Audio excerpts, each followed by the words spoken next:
Now we are going to see chapter number 14. So in chapter 14, AC and DC. So we are going to see what is AC and what is DC. So basically DC is a direct current and AC is alternating current. So we are going to see this in this chapter. Advantages of DC, disadvantages of DC, what is use of AC, where we use AC, okay, and now revision and useful theory. No, we will do revision of some theory. So we have already learnt Faraday's law. If you remember, we are going to see it once again. And in this chapter itself, we have to learn construction and working of transformer. So in today's lecture, we are just going to cover what is AC, DC, disadvantages and advantages, and we are going to cover the theory of or a revision of useful theory. Okay, now we'll start with AC and DC. First we are going to start with DC. So what is DC? So first understand the long form of DC, and from the long form you will know the explanation. What will be the explanation for DC? So in question you will be asked, what is AC or what is DC? Explain its advantages and disadvantages. Of DC, explain what is DC, advantages and disadvantages of DC.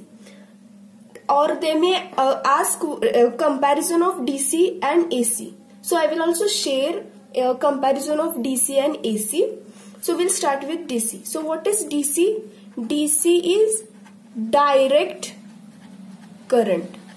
Alright, so DC is direct current. The direct current, you can understand from its name itself, it says a direct current. Now AC, what is AC? Alternating current. What is AC? Alternating current. So direct means it is direct, and what it means by alternating, it is alternating. So this is how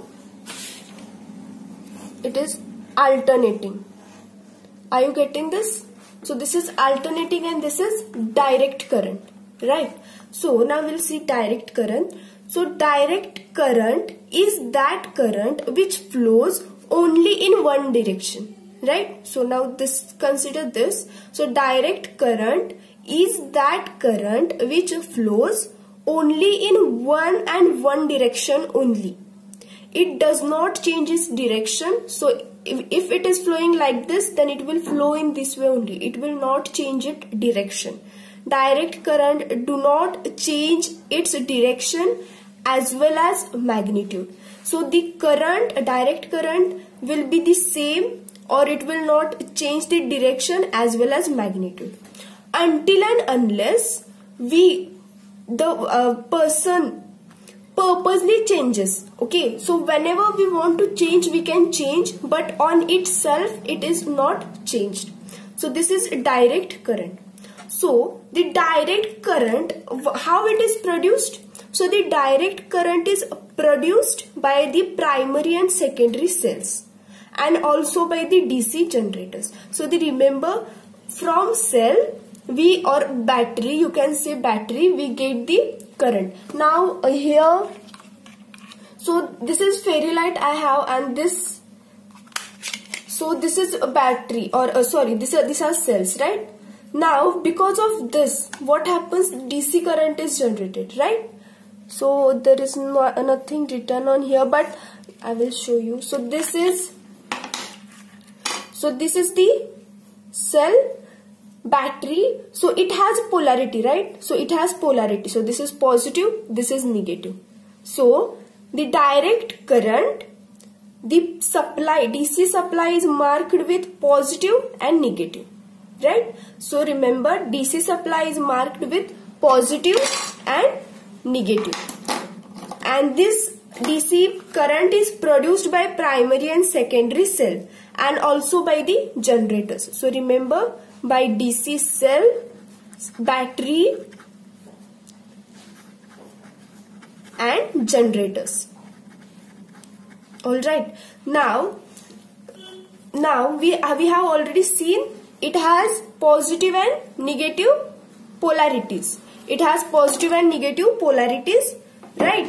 And the generally electric supply is not DC but it is an AC. So which supply we get in our home? The supply is AC supply. We get in our home the appliances which are available in our home. They work on AC supply. What AC supply? 230 volt 50 hertz AC supply. So 230 volts and 50 hertz. Our appliances, fridge, TV, whatever it is in our home, they work with 230 volt and 50 hertz supply. In our home, supply is 230 volts, 50 hertz.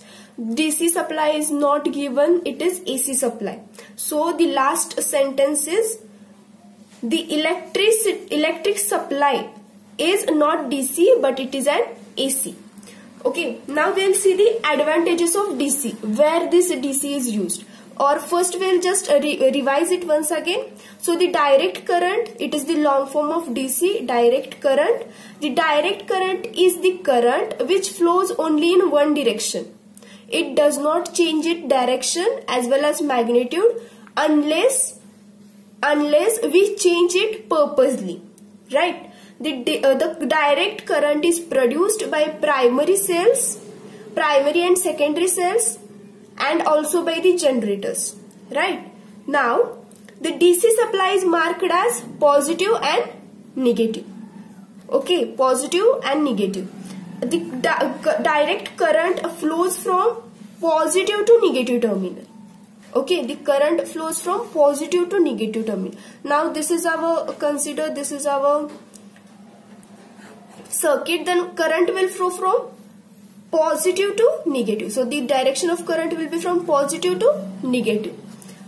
The general electric supply is not DC but it is AC. So in our home we get AC supply.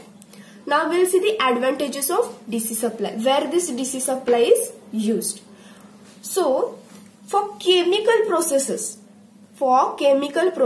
such as electroplating, so all the chemical processes, the processes like electroplating, electrolysis, electro-refining. So just remember this, we are going to see this chemical processes in deep, but now just remember these are the advantages, or in these processes, chemical processes, we use DC supply. So where we use the DC supply, or where DC supply is required? So the DC supply is required for electroplating, electrolysis and electro-refining. Also for the battery charging, DC supply is required. So we require DC supply for chemical processes, we require DC supply for the battery charging. For arc lamps, okay, so arc lamps, cinema projectors, they also work on DC. So there is nothing to explain in it, we just have to remember where this DC supply is used. For relays, time operated switches and circuit breakers. Now you might not be knowing what is relay, circuit breakers and time operated switches. Okay, now I will explain you what is relay. There is no need to explain you what is relay. You just have to remember that relay, circuit breaker and time operated switches work on DC supply. But I will explain you what is relay. Okay, so relay is basically a switch. Okay, it works as a switch. So now consider this is our coil. Okay, so this is our coil. I am explaining you what is relay, how it works. But there is no need for you to remember this. Now this is coil, right? So I am giving this coil the supply, okay, and these are the two terminals. This is the bulb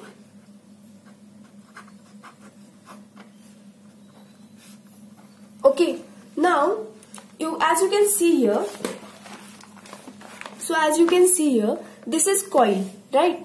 Now what we have seen in last lecture, whenever we give the supply, whenever we give the supply to the coil, what happens? This is voltage. Current will flow, and due to this, what will happen? Magnetic field will be produced. We have seen the effects of electric current in that chapter. We have seen whenever there is coil, that means there are n number of turns, and whenever we give the supply, what happens? Magnetic field is produced. Similarly here, so this is coil, right? And for this coil, I am giving this supply from this battery. So this is battery, right? Now from this battery, whenever I give the supply, what will happen? Magnetic field will be produced.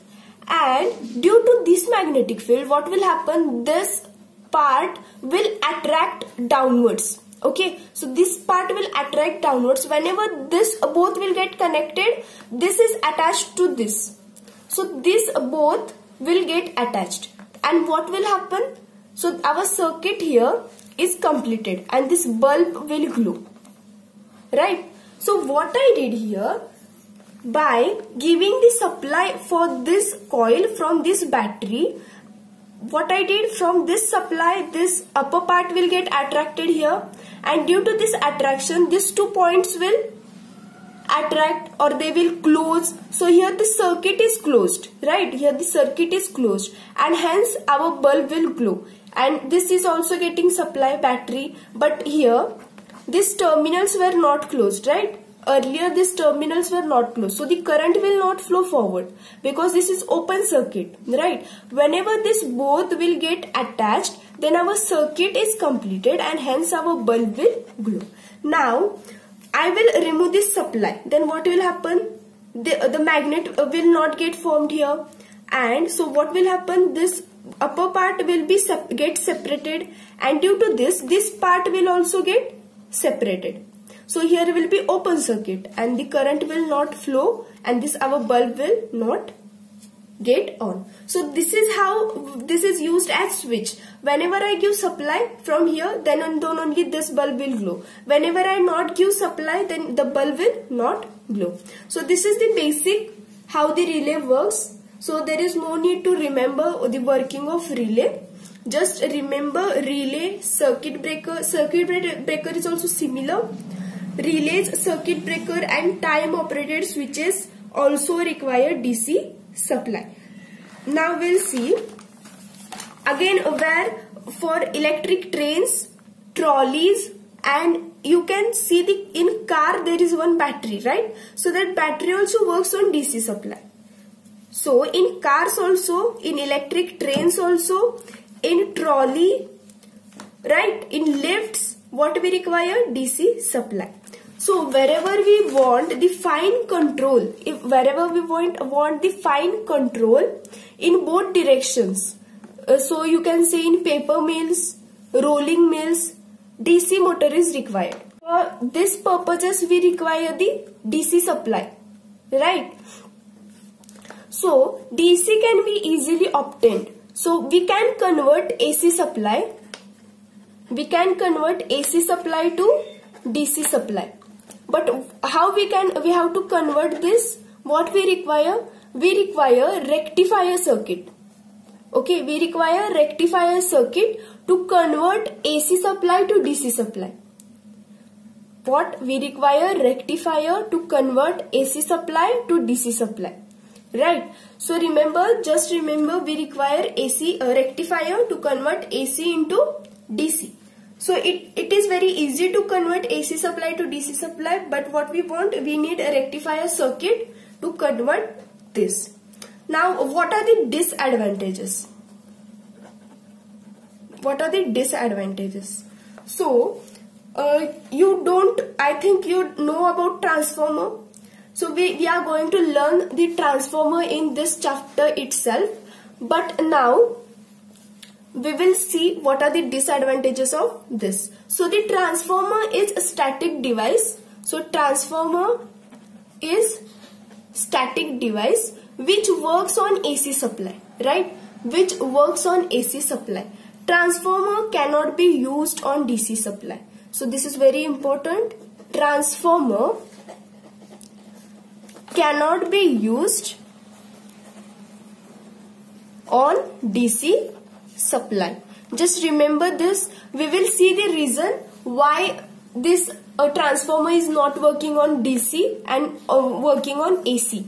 So we'll see it further. But for this disadvantage of DC, just remember transformer cannot be used on DC supply. Right? The shock of DC supply is more dangerous than AC. So the shock we get from DC is more dangerous than AC. So AC is also dangerous, but DC is more dangerous than AC. Okay, so this is all about the disadvantages and advantages of DC supply. Now we'll go to AC supply. So AC supply, that means AC, that means alternating current. Alternating current, as I told you. So this is alternating, right? And DC was constant. So this alternating current is the current which changes its magnitude and direction periodically, right? So this alternating current can change its direction as well as its magnitude periodically. After certain period it will change. After certain period it will change. So it changes its magnitude and direction periodically. About 99% AC power is required. As I told you, in our home we get AC supply, right? The most of electrical drives are 3-phase induction motors. So in our home we get single phase AC supply, right? That is phase and neutral. Now in big industries, what they get? They get 3-phase AC supply. Okay, they get 3-phase AC supply. So you can see R, Y, B. These are the phases. Okay. So just remember, 99% AC power is required. Most of electrical drives that are in industries, we require 3-phase. Right? 3-phase is required, which are very cheap and efficient, which works on AC. The device transformer. So as I said, transformer do not work on DC. Transformer always works on AC. The transformer is very important, which changes the AC voltage from one value to another value. The transformer, so this is transformer. Remember, transformer works on AC supply. Okay, transformer works on AC supply. What does this transformer do? Transformer changes AC voltage. So we'll give here AC voltage, right? So this AC voltage gets changed into another value or another voltage. We can change the voltage levels in the transformer. Okay. Now AC is very economical. For high voltage generation, the high voltage generation and transmission of AC is very economical. Now you have seen in last chapter that we have seen the generation of electricity. So there we were using alternator, right? We were using alternator. So AC is generated by alternator. Alternating current is generated by alternator.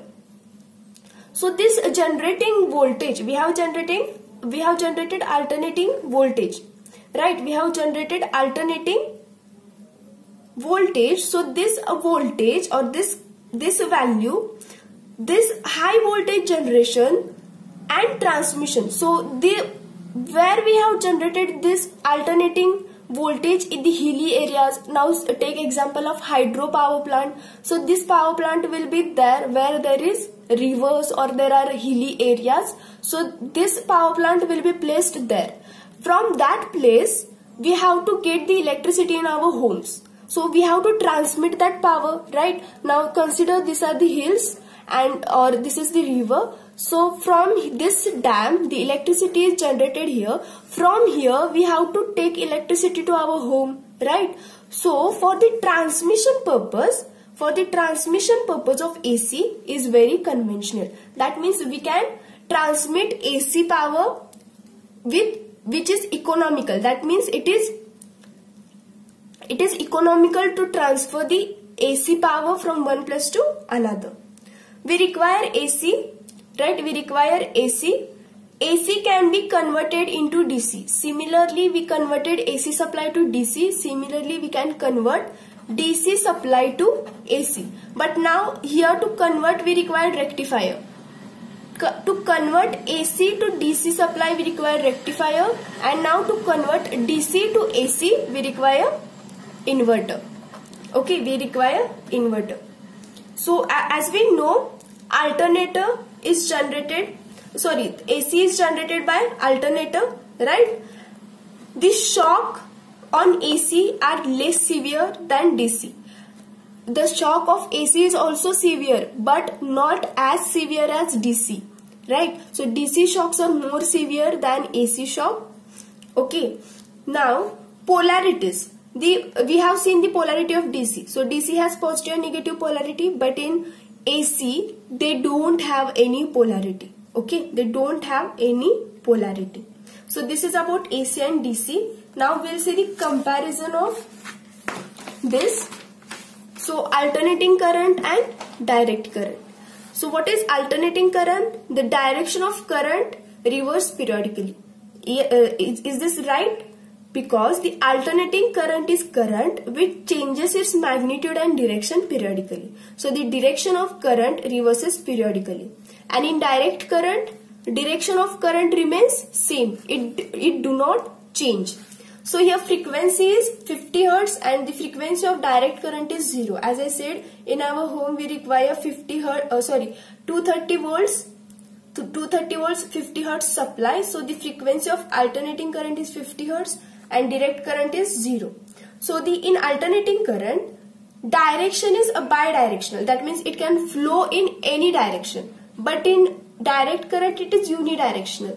That means it can flow in only one directional. Polarity is positive and negative. In direct current there is no polarity. So alternating current is obtained from alternator and direct current is obtained from batteries. Now to convert AC to DC, what we require? Inverter. From inverter, DC can be converted to AC, and from rectifier, AC can be converted to DC. The shock of alternating current is dangerous, but the shock of direct current is very dangerous. Right, now we'll see what are the important laws. So the laws. So what we are going to see is Faraday's law. Faraday's law of electromagnetic induction.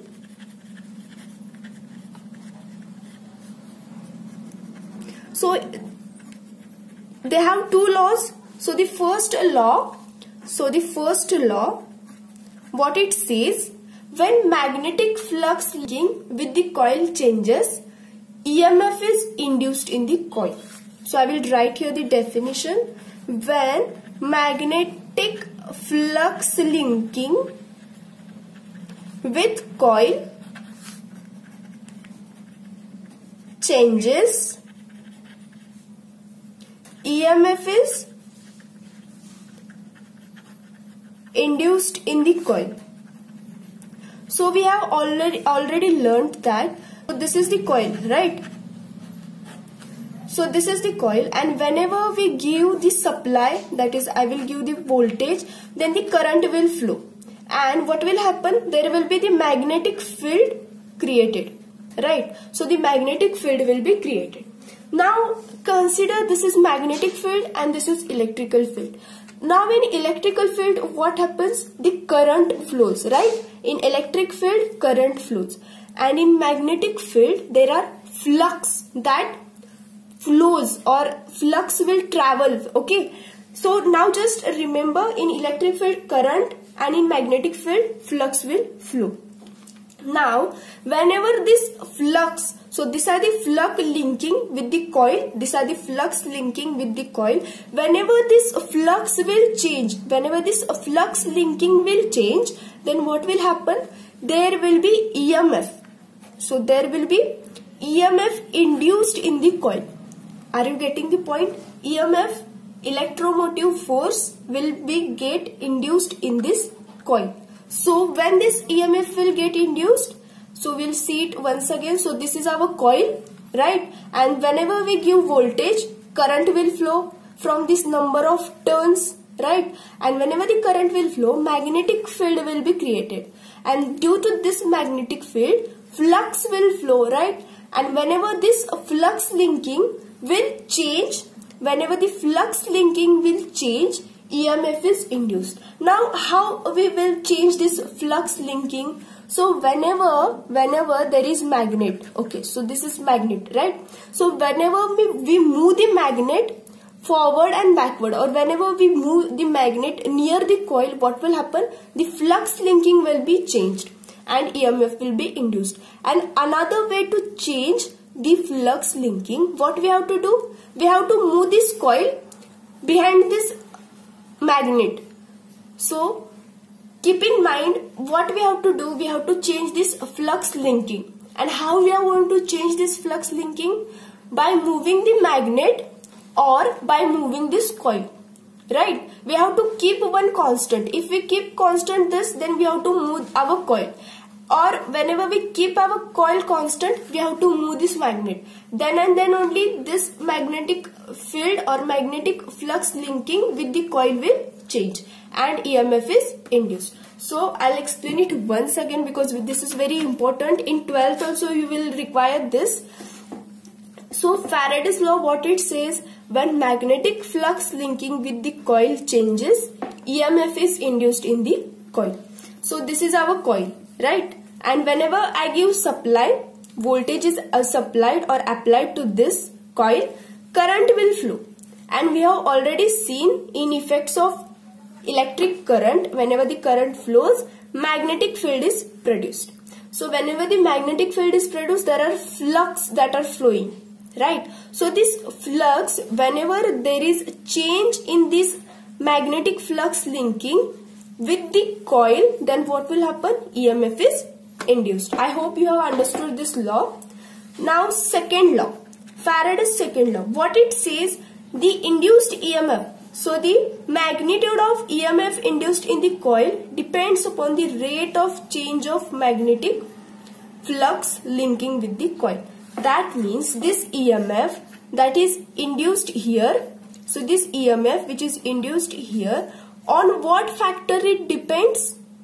So the large number of magnetic flux changes, the large will be the EMF, right? So here in the second law, what it says, the magnitude of EMF induced in the coil depends on rate of change of flux linking in the coil. Okay, so the more the flux linkage, more the EMF is induced. So here in simple words, magnitude of EMF induced, so amount of EMF induced in the coil, so EMF will be induced in this coil, depends upon the rate of change of flux linking. So the number of flux linking here with the coil changes, the change will happen more, then the EMF induced will be more. So this is about the laws, first law and second law. Now we'll see the self and mutual induction. So we'll see self and mutual induction. So this is self induction and this is mutual induction. So what is meant by self? Self means by ourselves. Now consider one example, right? You have your unit test coming, or you can say your test is there and no teacher is available to teach you, right? But your exams are there within 2 days. Then what you will do? You will do or you will prepare for that exam by yourself, right? You will not take any help of others because no faculty is available. So what you will do study by your own. You will research for it, and all you will do study by your own. So this is called self. That means you are doing it by your own. That is self. But there are teachers available. There are many people who are guiding you. Then it is mutual, right? So this is self induction which happens by its own, right? Now we'll see in deep. Now consider this diagram, right? So this is the coil, right? So this is coil. Whenever I give supply, this is the voltage. Whenever I apply voltage, then what will happen? Current will flow. And due to this current, what will happen? Magnetic field will be created. And due to this magnetic field, what will happen? The flux will be there. So we just saw the Faraday's law. So due to this, we have applied voltage. Current is also there. Current will flow. And due to this, magnetic field will be produced. And due to this, what will happen? EMF will be induced in the coil. So this is EMF induced, right? So EMF will be induced in the coil. So this is self-induced EMF, right? So this is called self-induced EMF. So just remember, when there is single coil, it is a self-induced EMF. Now take the mutual induction. So this is my coil. This is one coil. This is another coil. Right. Now in mutual induction, what we have to do? We have to give supply for the one coil only. So this is coil number 1. This is coil number 2. Right. So whenever I give supply for this coil, what will happen? Current will flow through this number of turns through this coil. Then what will happen? Magnetic flux will be created, right? So the magnetic flux will be created. So this flux will travel, right? And there will be self-induced EMF here, right? Now this flux are traveling to this coil also. They are going from this coil also, right? So this flux are linking to the another coil. We have not given here supply, right? We have given supply to this coil only, but when we give supply, the current will flow, magnetic field will be produced in this coil number 1, and then this flux will link to this another coil, which is placed near to this, right? So because of this flux, there are number of turns provided here. Then what will happen? EMF will be induced in this coil. Why? Because of this flux which are produced in the first coil. Because of this flux, what will happen? EMF will be induced in the another coil. So this is nothing but mutual induction. So in transformer, this is used. So you have to understand this mutual induction, and this is the self induction. Now how you will give the EMF? So EMF is given by ES N d phi by dt. N is the number of turns, right? Now here this is N. So these are the number of turns and these are the flux, rate of change of flux. The rate of change of flux is given by d phi by dt, right? So here ES is equal to N d phi by dt. Why? Because here N is the number of turns and phi, that is d phi by dt, is a rate of change of flux. Now here how we are going to write? How we are going to write it? Now let this number of turns be N1, this be N2. Here flux produced is d phi. They are phi 1, right? So the flux linkage in the first coil is phi 1 linking with the another coil. So we'll first write here for this coil ES. Why? Because here self-induction is happening, right? Here self-induction is happening. So we'll write here ES is equal to number of turns of this coil, that is N1, and flux changing, so that is d phi 1 divided by dt. Now for this coil, this is mutual, right? Because of this coil, this is getting induced EMF. So here EM. Why? Because this is mutually they are getting linked. So this is EM. Number of turns, they are N2, and flux, because of which flux? Because of the flux that are produced in first coil. So we are going to write d phi 1. So d phi 1 upon dt, right? So this is about the mutual induction. Now consider this example. So this is coil number 1. This is coil number 2.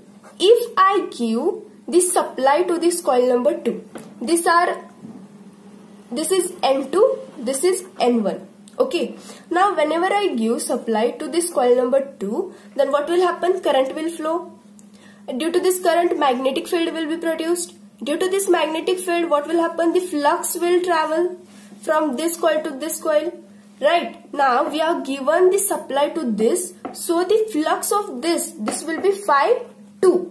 So the flux will travel from this coil number 2 to coil number 1. So where the self induction is happening? In this coil number 2. So we'll write ES is equal to, for this coil, right? So ES, I'll write here. So ES is equal to number of turns N2. What is the flux?